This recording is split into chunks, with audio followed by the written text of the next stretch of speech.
Well, it seems that day has finally come, because CDPR released a trailer for The Witcher 3 DLC Songs of the Past. And you could say I was only hoping to see bits and pieces of the trailer, but we also got extra stuff. You could say it's an upgrade of the sort, because everyone with a Witcher 3 copy is going to get a free upgrade on September 29th. And by free upgrade, I mean all the amazing things that the game is going to have in terms of gameplay elements, but also free expansions, both of them, for everyone for free. Just like that. And you can imagine there is a reason for this. You see, CDPR already announced that we are going to get Witcher 4 in 2028. So what better way to reignite the Witcher hype other than making people play this amazing game again and again? Not to mention, if you haven't played Witcher 3 by now, and by the way you should, you are essentially getting the whole experience for free. I mean, you will have to purchase the expansion, but even without that expansion, the game is phenomenal. So pretty much, I did not expect this to happen, but I fully understand why is it happening. Now, I already have all the expansions and the base game, so this isn't really interesting for me, but what I am curious about are all these new features that we are getting for the game. We are talking about upgraded visuals, albeit I'm not really interested about that, upgraded combat, upgraded traversal and movement, Witcher signs, mount handling, enhanced monster behavior, skill tree revamp, ability to transmog your stuff, photo mode, new finishers, and many other things that weren't emphasized like the previous elements. And you know what, I had a sneaky suspicion they will change things for the better, so I already started playing Witcher 3 some time ago in order to catch up for the new expansion. Now, will I be able to witness all these things before the expansion arrives? I don't really know. I mean, I could just pause my progress, wait until I'm done, let's say, with the base game, and then leave the 2 DLCs for later, because that's how I usually do. I usually finish the base game, then I start playing the DLC 1, which is Heart of the Stone, and then DLC 2, which is Geralt going to Tucson and doing all kinds of shit there.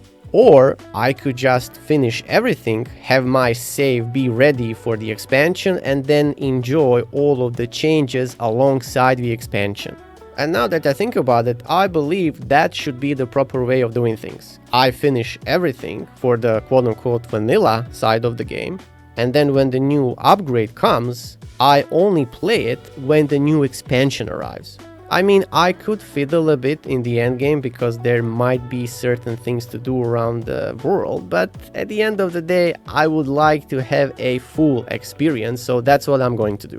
But in any case, this is a huge win for CDPR, but more importantly, I love how they sort of wrapped everything together in a single package, and to be honest with you, I wouldn't really be surprised if I decide to play the game again, at least once, until Witcher 4 comes out. Because this is literally begging me to do this, and CDPR is doing a very good job when it comes to people being engaged with the game.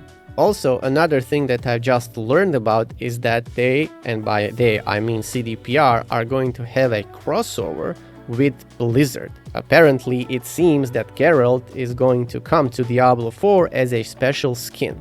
And coincidentally, I play both of the games. However, in order to obtain the skin for Diablo 4, you have to pre-purchase the Songs of the Past expansion on battle.net. And to be honest, I'm not gonna do that. It would essentially be a sin to pre-purchase this expansion on anything else other than GOG, because at least there I know I own the bloody game. So yeah, even though I like Diablo, actually from a certain point of view I tolerate Diablo 4, I am not that hyped in order to buy it on battle.net just so I can have Geralt slaying demons in the sanctuary. I mean, again, it's an amazing idea from the CDPR marketing team, but as far as I'm concerned, I'm just gonna stick with GOG.com, and I reckon anyone should do the same because, especially in this day and age, you really don't own your games unless you can fully download the whole installation file, just like you can do on GOG.com.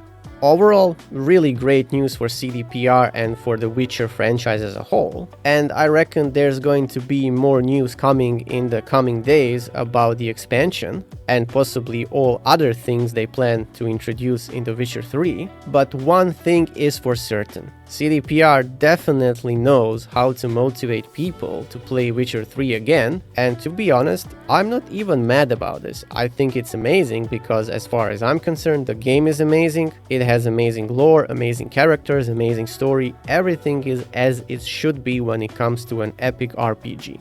I'm still sad about Witcher 4 coming in 2028, but at least we have something to kill time while we are waiting for another adventure in the Witcher universe.